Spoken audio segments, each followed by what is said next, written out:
Welcome, everyone, to the Osher Lifelong Learning Institute Speaker Series. I'm Susan Hoffman, Assistant Dean of Lifelong Learning and the Director of the Osher Lifelong Learning Institute at Berkeley. We're very glad you could join us today. Our esteemed Berkeley colleagues are Professors Paul Pierson, Eric Schickler, and Henry Brady, three outstanding voices, researchers in politics in America today. And they have entitled their talk Conversation, Democratic Backsliding in the United States, Risks and Opportunities. Today's discussion will be taped and available in Ollie's YouTube website and after it's been captioned, so it will be the end of next week. Please post your comments and questions in the chat, and we hope to respond to as many as possible. Let me say a few words about Henry Brady, who will be moderating today's conversation. He served as the Dean of the Goldman School of Public Policy from 2009 to 2021 and is the class of 1941 Monroe Deutsch Professor of Political Science and Public Policy at Berkeley. He received his PhD in Economics and Political Science from MIT in 1980 and has written on electoral politics and political participation, social welfare policy, political polling, and statistical methodology. Paul Pierson is the John Gross Distinguished Professor of Political Science at Berkeley, where he also directs the newly established Berkeley Economic and Society Initiative called BESSY. Pierson is the author and co-author of 6 books and numerous journal articles, along with a wide range of popular writings on American politics and public policy. Eric Schickler is the Jeffrey and Ashley McDermott Professor of Political Science and the co-director of the Institute of Governmental Studies at UC Berkeley. He studies American politics with a focus on U.S. Congress, American political development, political parties, and polarization. He is the author of 3 books, which have won the Richard F. Fenno Junior Prize for the best book on legislative politics. The two have written a book, which is Partisan Nation, The Dangerous New Logic of American Politics in a Nationalized Era. Today, they will discuss the disturbing authoritarian tendencies of the current presidential administration, the limited resistance from the other 2 branches of federal government, and the uneven responses of major civic institutions. They'll examine the causes of the democratic backsliding and will talk about their own thoughts and prospects for effective steps to reassert meaningful checks on the balances, the checks on executive power.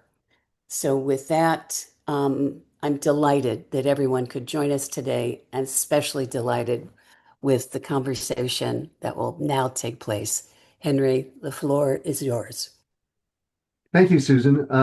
Thank you for Ollie, too, which is a tremendous program. And I've been involved with it, teaching courses and doing lectures for a long time now. And I'm very, in fact, actually, we did this whole course on polarization probably about a decade ago. So we've been on to this topic for a while. Today, I want to speak with 2 people who I admire immensely, who I think are 2 of the leading thinkers about the nature of American politics right now and what's going on. And we want to talk about 3 things. First, how did we get here? And how did our institutions, which were supposed to, according to the Madisonian Project, although as they argue, it's not quite the Madisonian Project, but according to the project that emanated out of the Constitution of the United States, how did that project go awry? Second of all, what kinds of resistance, nevertheless, is going on right now in America? And third, what will the future hold? So let me start with that first question. As I said, the constitutional project had checks and balances and separation of powers and federalism as major features of it. And that was supposed to, according to Madison and the others, create a situation in which we would not get a king, that it would stifle executive power enough so that we could get things done, but not necessarily have a situation where one person ruled us by fiat. Um, where did that go wrong? Yeah, great question, Henry, and really pleasure to be with you all today. Talk a little bit about what is probably not the most uplifting topic, but a critical one to think about. And so our argument in the book is that that constitutional system depended heavily not just on these formal rules of the game, but on the incentives that were created by the kind of structure of our politics for the people operating in that system. In other words, Madison, they wrote about we separate these branches, but those are just parchment barriers. What you need to think about is how do you incentivize the people in those offices to defend those institutions? And so basic argument in the book is that for about 150, 200 years, this system held up pretty well because it was encased in a decentralized political system where, for example, think about a member of Congress with a president of their own party. The theory of the Constitution is that member will defend Congress's power even if it goes against what their party's president wants. And so how is that going to work? Well, it's only going to work if that member of Congress sees their own political career, their own political ambitions as not entirely dependent on that national party run by that president.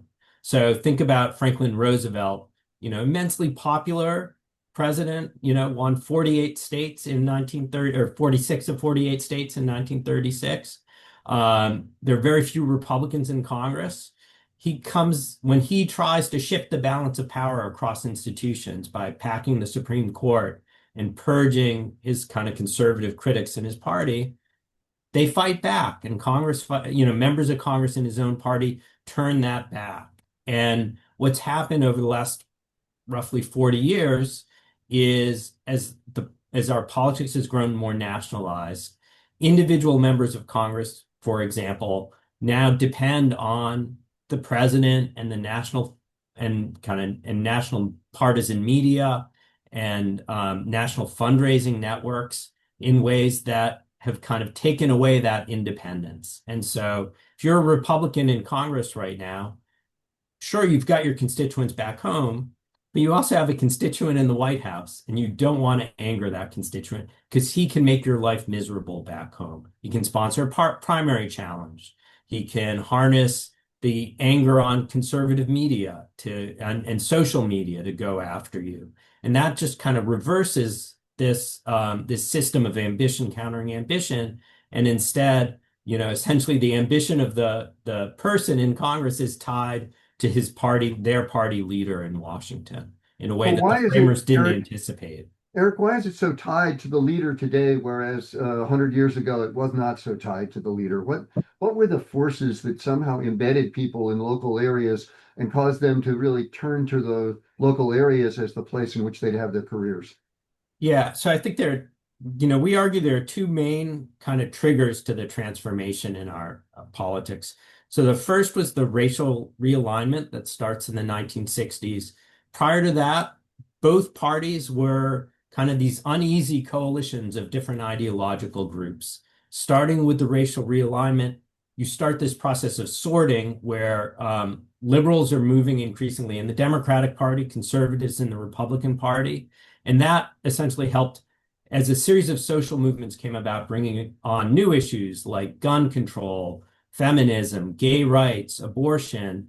In each of those cases, increasingly members of each party lined up based on that pre-existing cleavage. So that instead of these really internally diverse coalitions where what it meant to be a Democrat in Alabama was very different from Massachusetts, now it's much more tied to a national ideology oriented around these kind of really important identity inflected issues. So that's part of it. And then the second part, which also starts in that same period, is there's just a big expansion in the national government's role, in the 1960s with policies like Medicare and Medicaid, start of a big wave of regulatory policies. And that's led the groups involved in politics to focus much more of their attention on the national level, and has also, and that coupled with this polarization that we talk about, creates incentives for groups to line up with one party or the other. And so we end up, with these two armies organized nationally, focused on this contest for national power. I mean, just think about it now. If you care about any number of issues in effect in your own local community, how immigration policy is going to, what happens to immigrants in your community, access to abortion, all sorts of decisions like that, who's elected president and who's on the Supreme Court is going to be really crucial to that, and that your attention shifts accordingly. So say a little more, maybe Paul, about what's happened at the local level, because I think of Rochester, New York, where in the 50s I lived, and Kodak was the major industry there, and it was rooted in Rochester. It cared about Rochester, and its agenda was about Rochester. I just don't think that's true of corporations anymore. And so one of the things that's happened is corporations now are footloose and fancy free, and really their field of play is the world. And so, in fact, they don't care that much about local areas, and they don't actually focus upon their local representatives so much as the whole Congress. So, Paul, can you say more about that? Yeah, I think that's exactly right, Henry. The economy is, of course, nationalized and globalized in a lot of ways.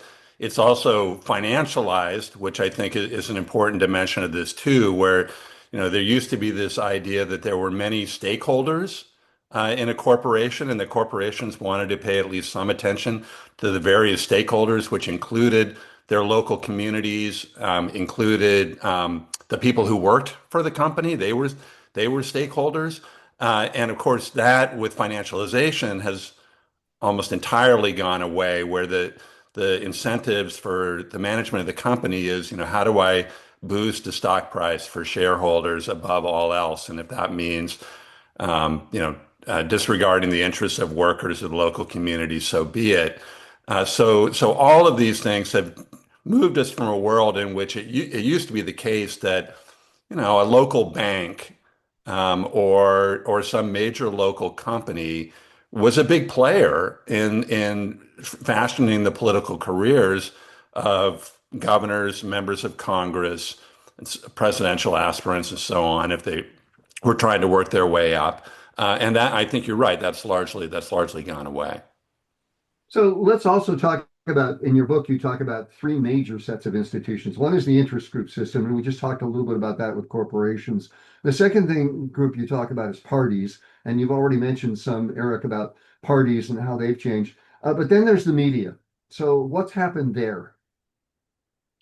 So big transformations in the media world, of course. And one thing I think to say at the beginning, which just feeds into this nationalization process, that is so fundamental to what's happened to our politics, and the breakdown, I think really the breakdown of a system of checks and balances, is the collapse of local media.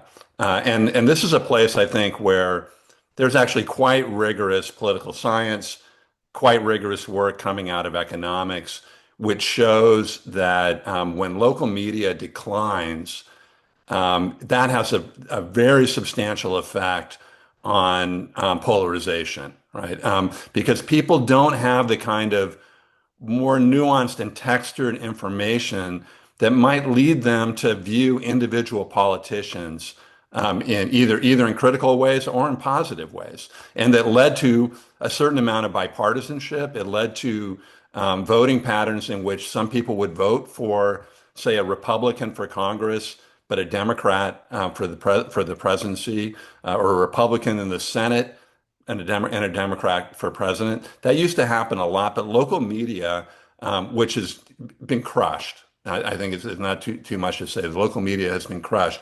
That has had a big effect.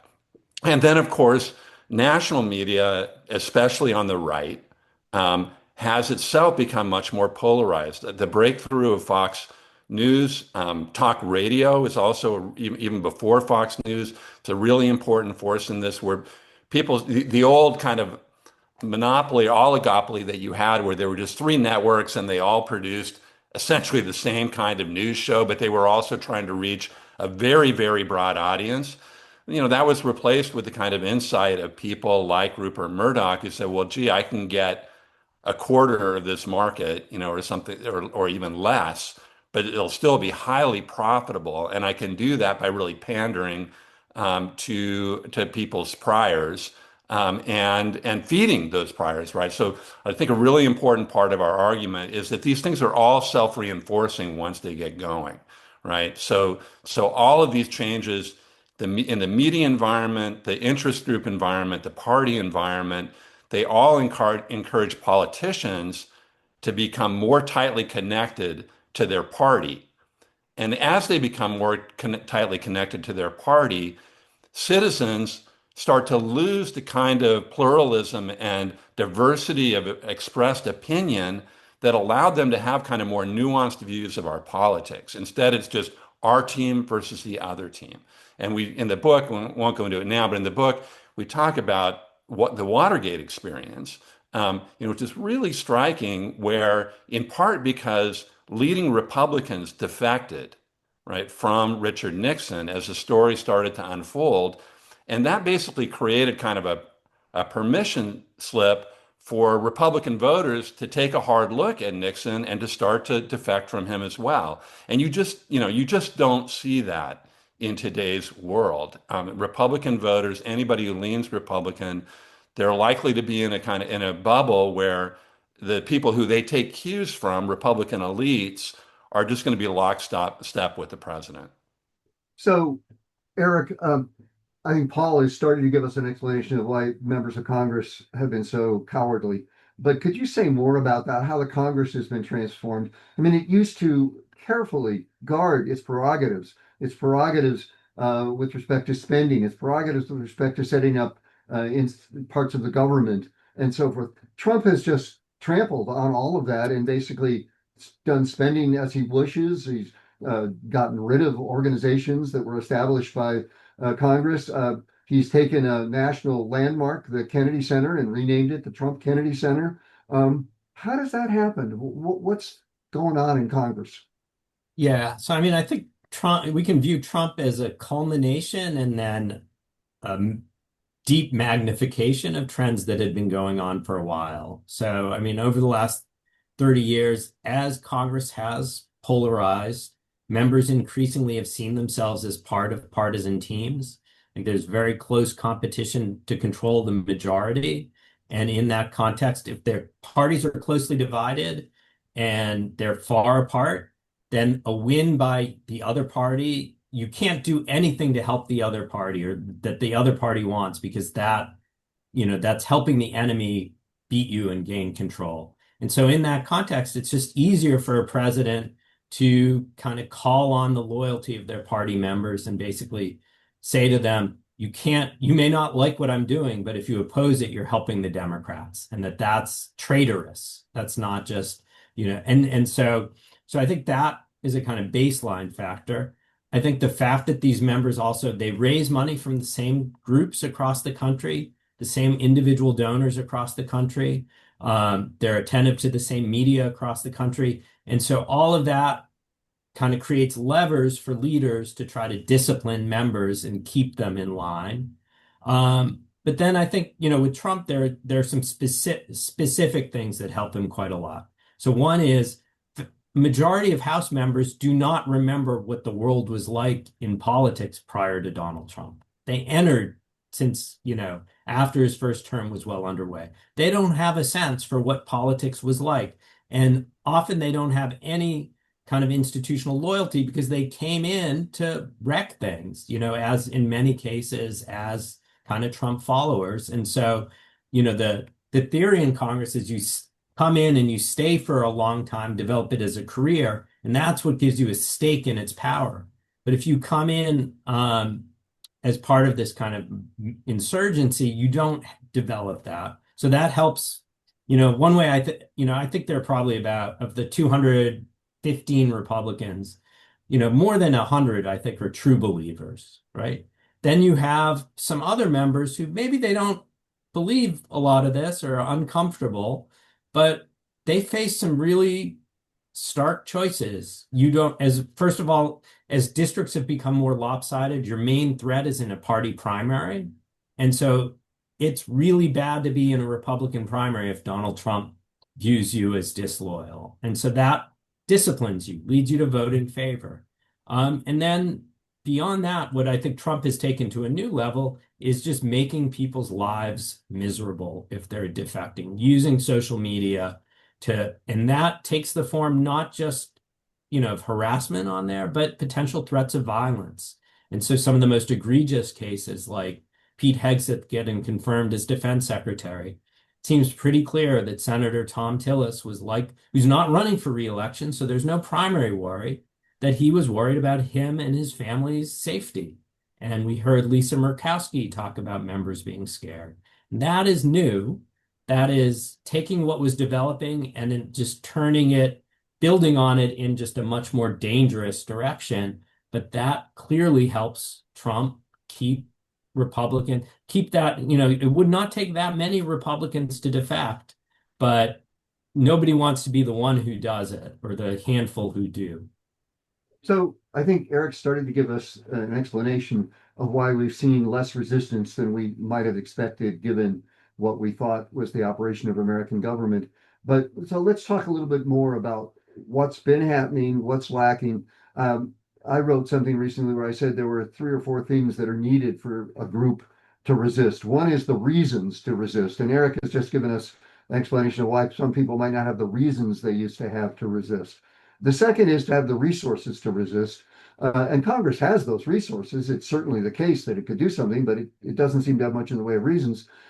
Then there's the question of having resources, but being afraid of being denied the use of them, which is something that's happened to universities, for example. Universities have many reasons to want to resist what's going on, and they have the resources, especially the rich universities, but they seem scared that they're going to lose resources given the full court press that the Trump administration has placed on them. And then there's finally the collective action problem, which is that people say, well, let somebody else do it. It's too dangerous for me to do it.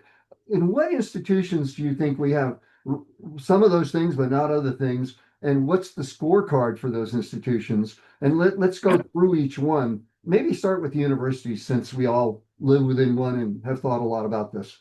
Henry, I just want to make 2 hopefully fairly quick points before we get to this that I think are important to have on the table. One is just to underscore what I think is the central argument of the book that I wrote with Eric, which is that the defense of democracy in the U.S. has relied heavily on this separation of powers design. Right. This is actually very unusual. Other countries do not, for the most part, rely on that design. They rely on the fact that they are parliamentary systems that are multi-party systems, and therefore you almost always have coalition governments, and it's difficult for a single party or a single strong man to take control. Right. So our design is unusual. We usually take it for granted that this is the best defense of democracy.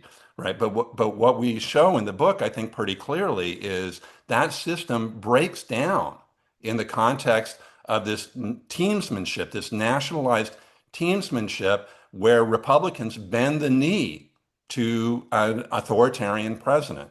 And that's the first point. And the second point linked to it is we haven't really talked about what I think is the absolutely critical role of the Supreme Court, right?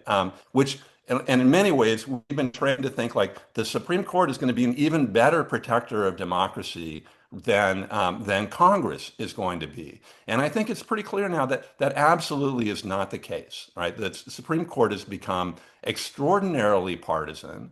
4 of the 6 Republican justices were nominated by presidents who had lost the popular vote and were approved by senators who represented less than half of the American people, right? So the court is very right-wing, right? Far to the right of American public opinion, right? Very partisan. And it has set itself up as a kind of, not just a Supreme Court, but a kind of Supreme Council, right? That gets the final word on all sorts of policy issues. It's really produced extraordinary changes, many of them highly partisan, many of them highly reactionary. And one thing that I think is critical, and this gets to your question, Henry, about resistance, Mhm. is the Supreme Court first through the astonishing immunity decision that it made, but also by a series of decisions that have basically said the entire government, the effective government, which is our bureaucracy and all the agencies, right, and departments that run the government, it is the plaything of the president, right? And the president can do with it whatever he wants. If he wants to essentially shut it down, he can. If he wants to put loyalists in it, right, who will pursue his enemies, right, and reward his friends and punish universities or corporations, right, or media, right, who do not do what he wants to do, he will do that. And the Supreme Court, for the most part, is going to let him do that, right? And that is an extraordinary change to put that kind of power in the hand of a single person who is also being told he's never going to be prosecuted for anything that he does, right? That is a really radical change, and I don't think it's possible to understand how quickly things have moved in the U.S. without understanding the critical role that the Supreme Court has played, as part of the story that we tell, right, about polarization and nationalization and teamsmanship, but the critical role that it has played in empowering Donald Trump. But I'm intrigued by the fact that the court has done that, partly because I wonder, have they ever thought about the consequences when, in fact, a Democrat next gets in office and the kind of retribution that could occur? Is that something they're thinking about, or are they just thinking that we're going to have this kind of retribution with whomever gets in office, and that's the way it's just going to be? Well, there's a question, I think, first of all, about whether they think the Democrats are actually capable of acting that Okay. way, and whether they're capable of disciplining the court in particular. But the other thing I would say is, I don't think they feel much of an obligation to be doctrinally consistent. I think there's lots of evidence to suggest that the way they treated the Biden administration, very different than Okay. the way that they've treated the Trump administration. So, the joke that I increasingly hear going around in legal circles is, unitary executive for me, that is, the president gets to control everything and do whatever they want. Major questions doctrine for you, right? So if a Democrat is in there, they say, well, that's a major question, and you have to get Congress to pass a new law if that's what you want to do, right? So I just don't, and frankly, both of these doctrines are essentially made up, right? They've been completely constructed by this current Republican majority. They do not have deep, intellectual histories and jurisprudence. And I don't see why. I think that's the answer to your question, Henry. I don't think they're all that worried about the idea that that they're going to let Democrats do the same thing if they're in the White House. Okay. So let's go back to the resistance we have seen and talk about the various institutions. Eric, tell me about universities. What's going on there? Yeah, so I mean, certainly lots of evidence, especially early on, of universities bending the knee when faced with threats. I mean, they were faced with some of the most egregious unilateral actions by Trump in terms of the withholding of grant money, often generally on pretextual bases. And and you see this asymmetry where, there's this problem. You as one university have a strong incentive to cut a deal because you have constituents on campus that you need that funding. If you don't, and there is not much collective action by universities as a whole to fight back. I think the one encouraging thing, or one encouraging thing we've seen, um, is that when it came to the cuts in overhead, so the Trump administration unilaterally said no more, we're going to cut these payments dramatically, no statutory basis for it. And we saw lawsuits, but in addition to that, there was a really concerted lobbying effort where universities did act collectively. And this is the kind of thing where Congress can be helpful where it's appealing to, every district does have, not every district, many have universities or colleges and where these grant monies are benefiting. And so the spending bill that just passed does block the administration from these overhead cuts. At the same time, it won't prevent Trump from doing these one-off, we're just going to, in other where he just threatens a university, that's still going to have to go to court, and who knows the result. He's had unfavorable rulings, yet is still able to make life miserable. So I guess I would say it's a mixed record, better now than it looked 6 months ago, but still, problematic. By the way, the spending bill has restored a lot of the spending cuts in science at NIH and even at NSF and in the energy department, so that in fact Congress, seeing the pork barrel may be depleted, have decided that they want the pork for their local areas, understanding that universities are important institutions in many of their local areas. So it's not the case that nothing can have an impact on members of Congress. Sometimes these kinds of considerations do come to the fore. So, Paul, talk about corporations. How have they done? Better or worse than universities? Well, this I think the scorecard is not great for any of the categories that we're going to look at, and I think we've started to get at some of the reasons why.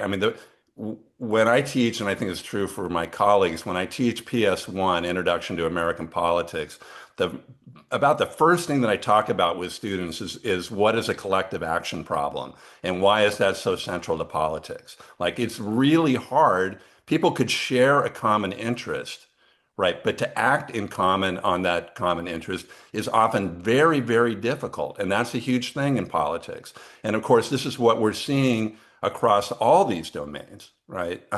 Is that the administration is trying to pick people off one at a time, right? They don't, and in many aspects of American society, in many ways, it is still a quite decentralized society. And so getting various entities, whether it's universities or corporations, to act in a unified way, right, is very difficult. So instead, you've got the individual company, which is being, they're getting the message of like, nice company you got there. It'd be a shame if something were to happen to it, right? It'd be a shame if you couldn't get that merger. It'd be a shame if you couldn't get that exemption to the tariffs, right? One of the really, the reasons Trump loves tariffs is because it allows him to do these like carve outs for individual countries or for individual companies.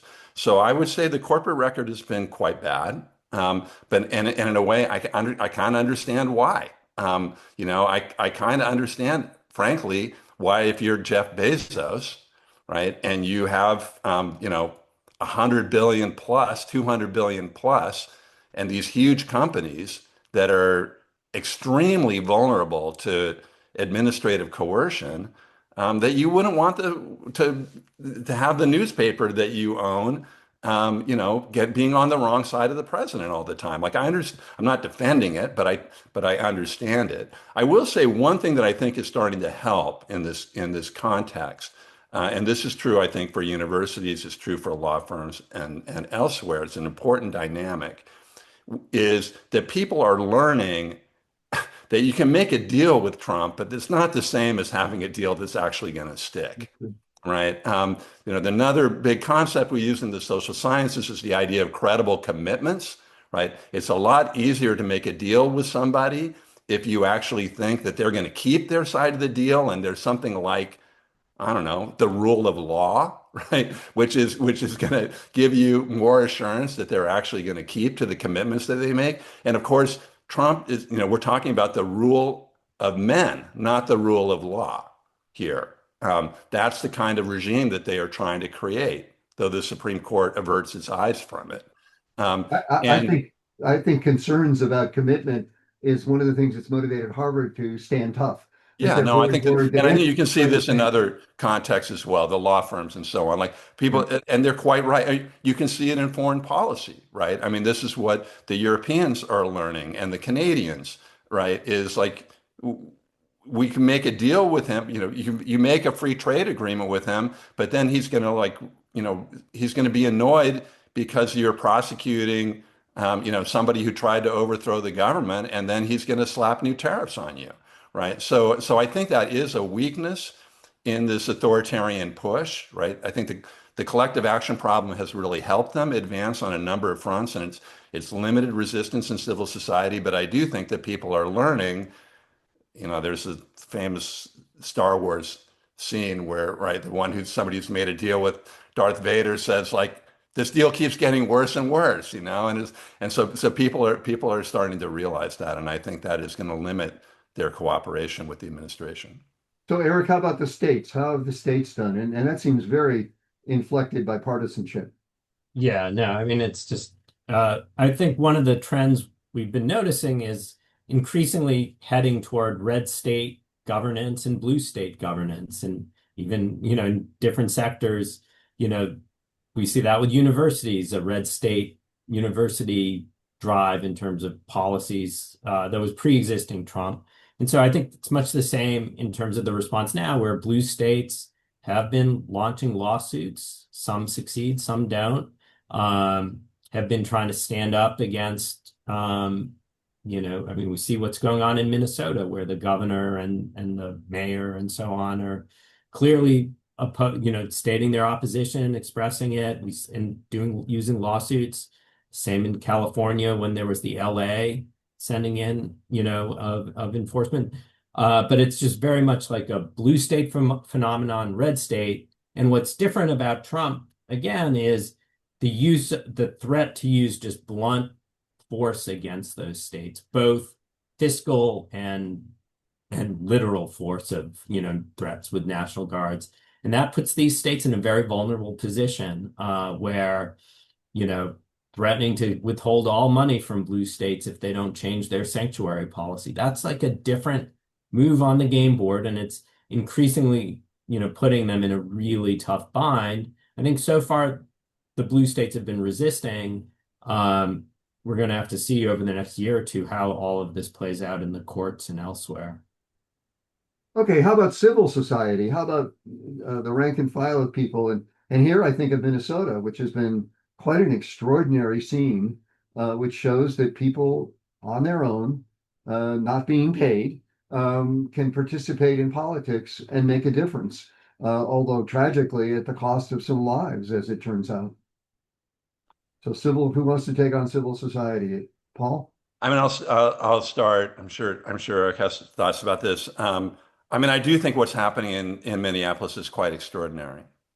And there's a way in which, I mean, not to take anything away from the great cities of Los Angeles or Chicago, but Minneapolis is a pretty high social capital state. I mean, it gets back to some of Henry's really important work on the decline of trust in the U.S. And I think community ties are strong in Minneapolis, and I think we're seeing that. And I mean, sadly, it probably helps in terms of public relations that it's a really white city. Um, and so you see, including the two victims of this horrible state violence, are people who it's a little hard to demonize for most Americans. And so I do think like it is an extraordinary case of collective action, reminiscent, I think, of the civil rights movement in a way that I think is very powerful. I mean, we will have to see what the long-term effects are. There are a lot of things in flux here, and so I think it's very hard to predict. But some people may have seen this. I just saw this on social media yesterday. At pro wrestling, the start of a big pro wrestling event, where, which you would think is about as red a context as you can imagine, right? And they're getting ready to start this contest, and the crowd breaks into a raucous, obscene anti-ICE chant. And I'm thinking, wow, I mean, that's something, right? When that is happening. Of course, you see this in public opinion polls as well. I mean, it's tempered by very hard to get voters to dislodge. But the MAGA core is only 25, 30% at most of the population, I would say. And I do think that these events, and I think the actions of brave citizens on the streets of Minneapolis and the way that that's projected nationally, I think that is a very, very powerful thing. Yep, as one who's written 3 books on political participation, I must say that when Trump was elected, I kept saying to people, it's going to take a while, but I think the people will be mobilized. We see that around the world and in circumstances often where it's dangerous and it's frightening. But nevertheless, the sense of Americans, especially, that they have to have their freedom to of the First and the Second now, by the way, the Second Amendment has gotten involved in this last shooting of all things, which I think is a significant point with the person who had a gun, and the Fifth Amendment. That these rights are important to Americans, and I think slowly but surely we're seeing a movement with people being concerned about the loss of those rights, which I think is quite remarkable. Eric? Yeah, no, I mean, I agree with everything both of you said. I think also it's just the protests send a signaling. It's like a signal to people elsewhere in the country that things are real, both that things are so far awry, but also that standing up is something you can do and make a difference. And so it becomes a kind of self-reinforcing, at least potentially dynamic, and that counters some of the negative self-reinforcing dynamics that we've been talking about. So that leaves me with the media. How have they done? And of course, it may depend on what media outlets we're talking about, but it also depends upon the structure of the media today, which is so different than it was 30 or 40 years ago, as you've already said. Paul, you want to lead on? Sure. So I think the media structure, I think the story there again is quite concerning. And for some of the reasons that we've talked about already, just I mean, take for example, there's a fight over a merger right now about who's going to own the parent company for CNN. And all reports are, and there's um, that there's a favorite who the company wants to sell to. They think it's the best deal. And then there's the company connected to the Ellison family empire that Donald Trump wants to sell to go to. And all the business analysts who I read about this say that, it's widely accepted that the White House is going to weigh in on this, right? And maybe determine in which direction that sale goes. That is a remarkable development, right? And it is of a piece with what we see. And I do think, I don't think know if we're going to have much time to talk about this today, but I see the rise of oligarchy as a very important feature of the current context, that is going to outlive Donald Trump. The incredible concentration of wealth in the hands of a few individuals, many of them increasingly kind of wildly right wing, right?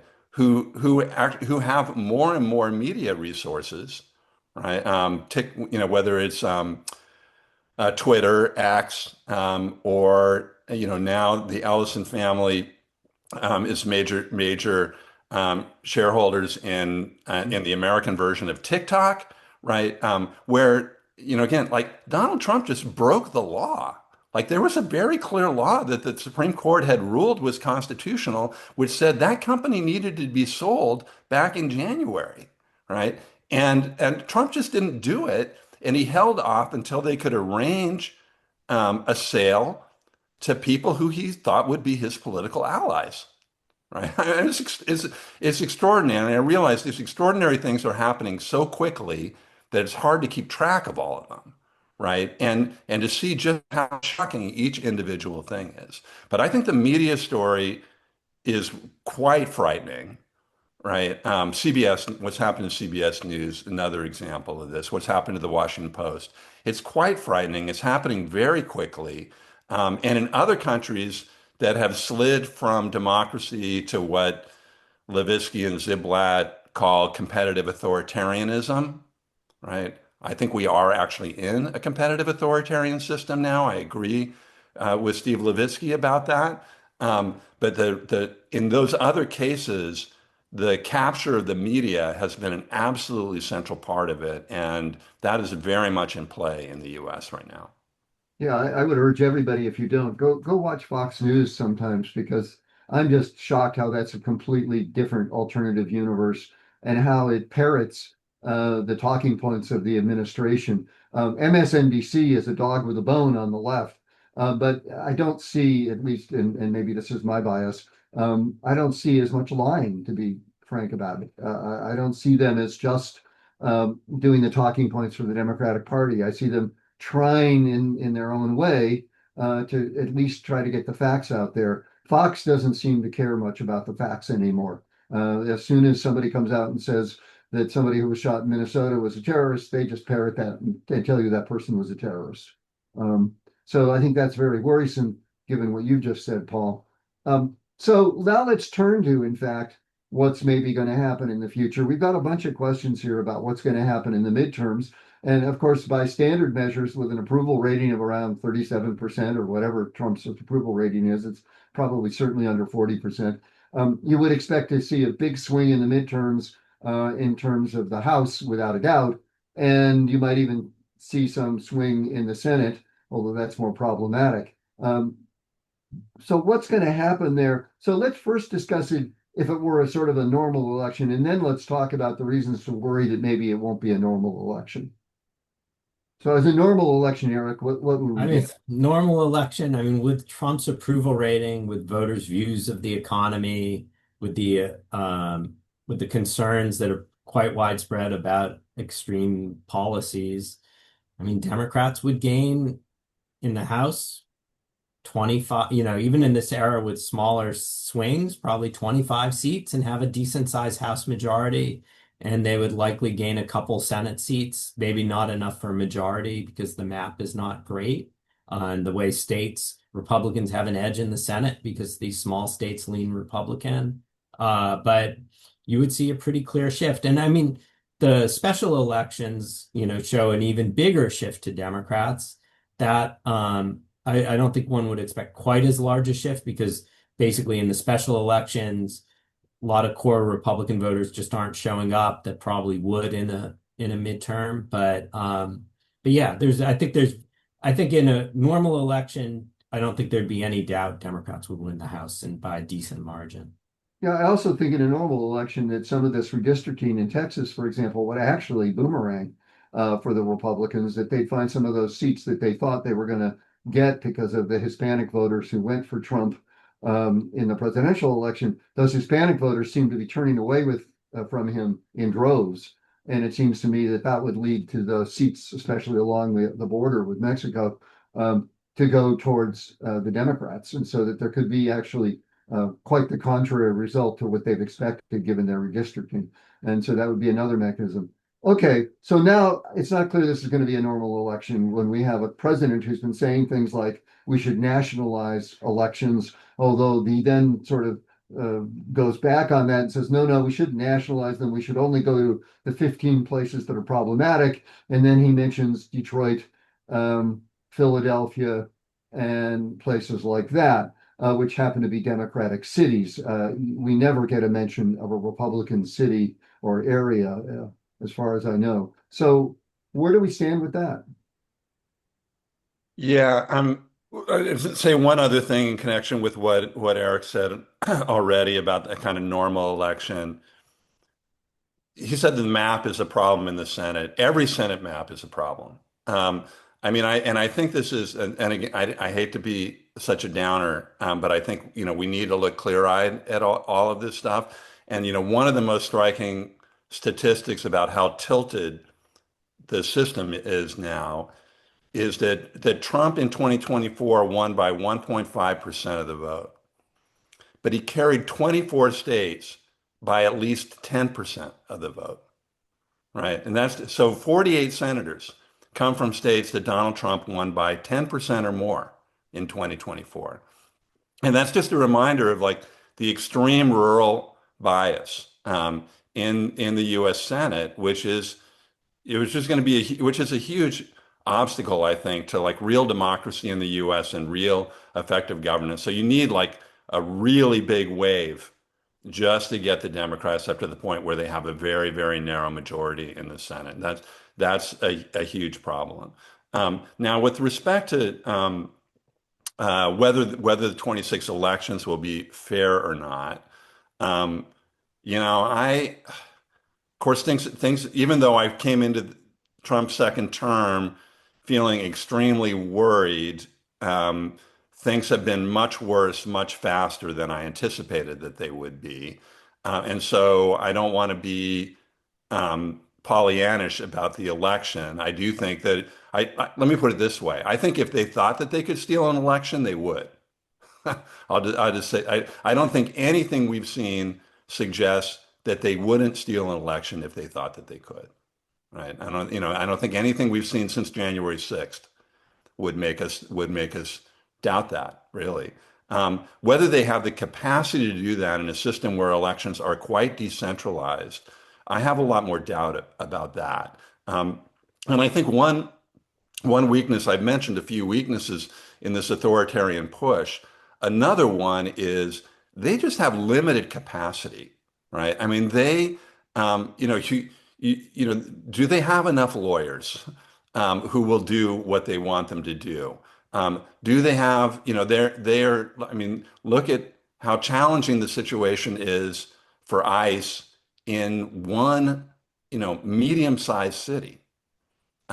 So, the idea that they are going to be able to, run around changing these election outcomes in places across the country, I think I do have doubts on that at this point.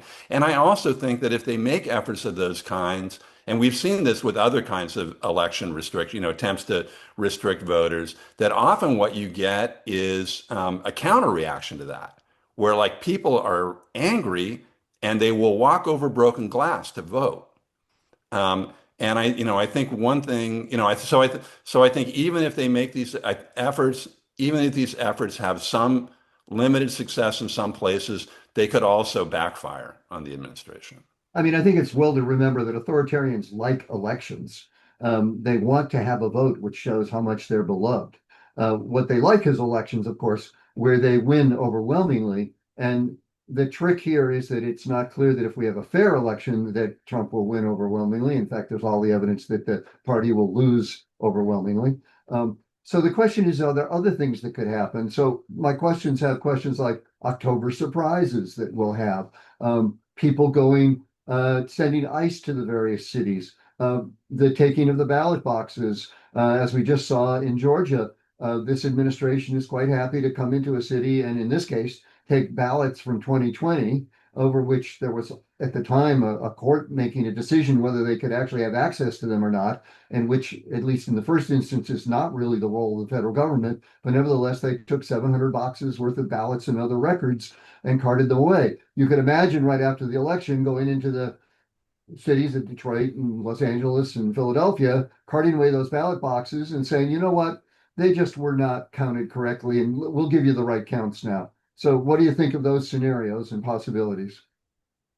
I mean, one way to think about it is that each particular thing, there is I would say, a low probability event, but it's not, none are zero probability events. Mhm. And the difference is those used to be zero probability events. It was not going to happen. And that's why we were in a relatively stable democratic regime.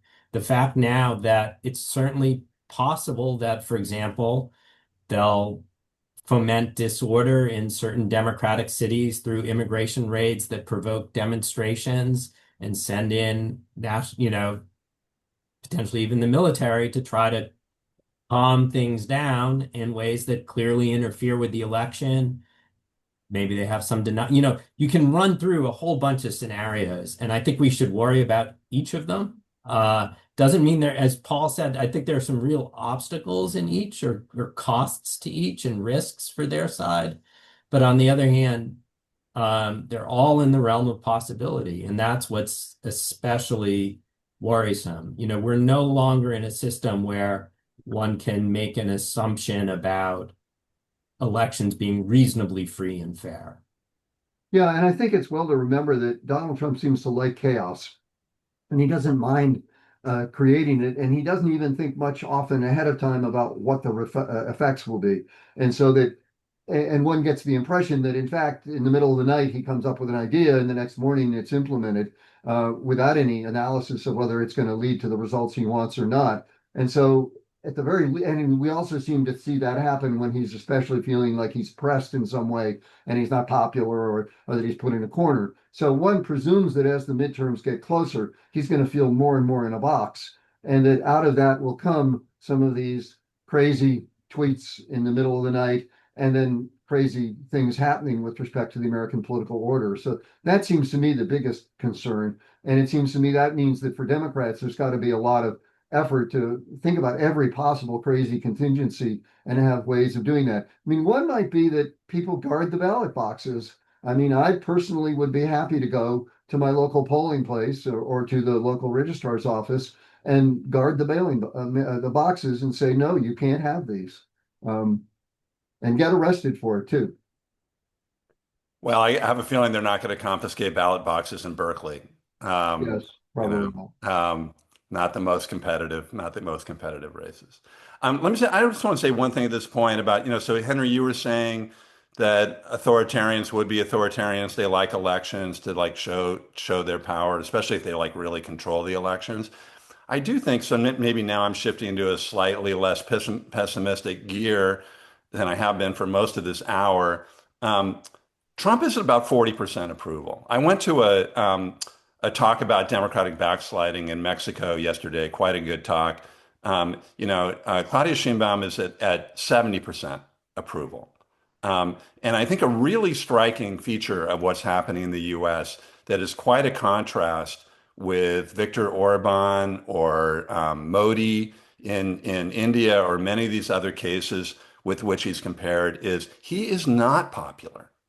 Like, he really is not popular. Um, and, for the most part, getting less popular by the day. Uh, and I'm not saying that that is a guarantee of that he will be stopped and that this authoritarian onslaught will be stopped, but it is a very, very significant difference in the context with some of these other cases of backsliding.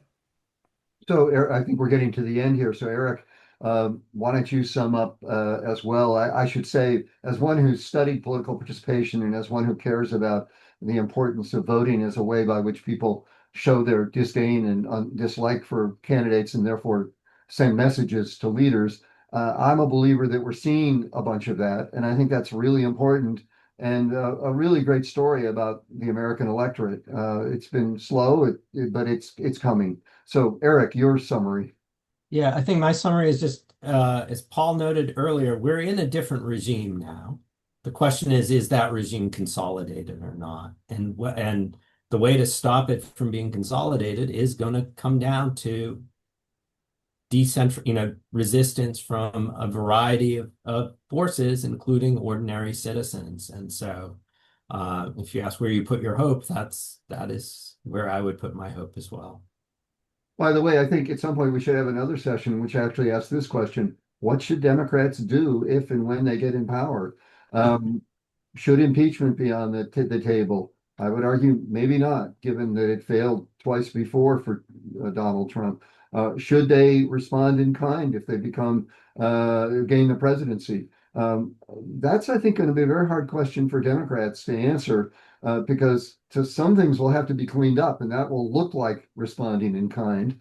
But the question is, how far will you want to go? And will you want to try to reestablish a different regime? Or are we just in as you just said, Eric, a new regime, a different way of doing politics? And I'm going to leave it at Paul. Do you have some final comment? Well, I was just going to say, so Jacob Hacker and I are actually working on a book on exactly that topic. Okay.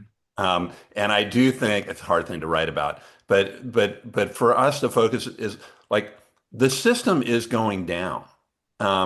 And so Democrats, if they have a chance to govern again, are going to have to make, I think, quite dramatic repairs, both to our political governance, the ways in which the system is fundamentally anti-democratic, right, is not functioning well, and to economic governance, so that the system actually does better for ordinary Americans. And I think Democrats is not about retaliation, but just about you better create a system that works better for ordinary Americans and is responsive to ordinary Americans.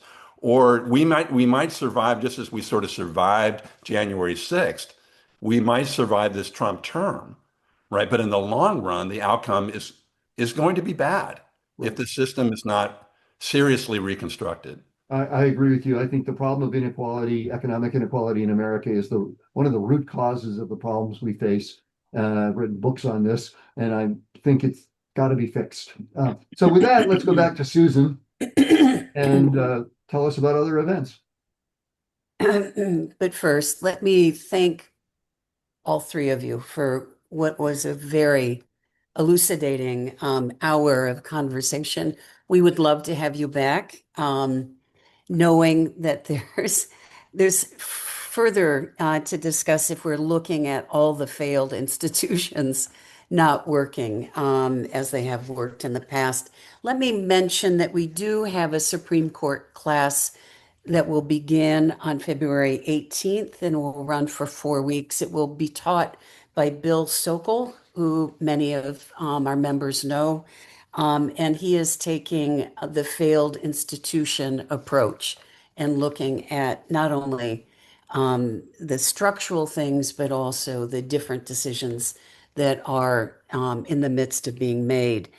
And then we also want to mention and invite all of you to join us next Friday for a conversation between our emeritus provost, George Breslauer, and ex-Russian expert and an expert on Putin, who will be talking with political economist Yuri Gorodnichenko, who is Ukrainian, and they will talk about the current situation in Ukraine and other ways that we might begin to keep some focus on what is going on.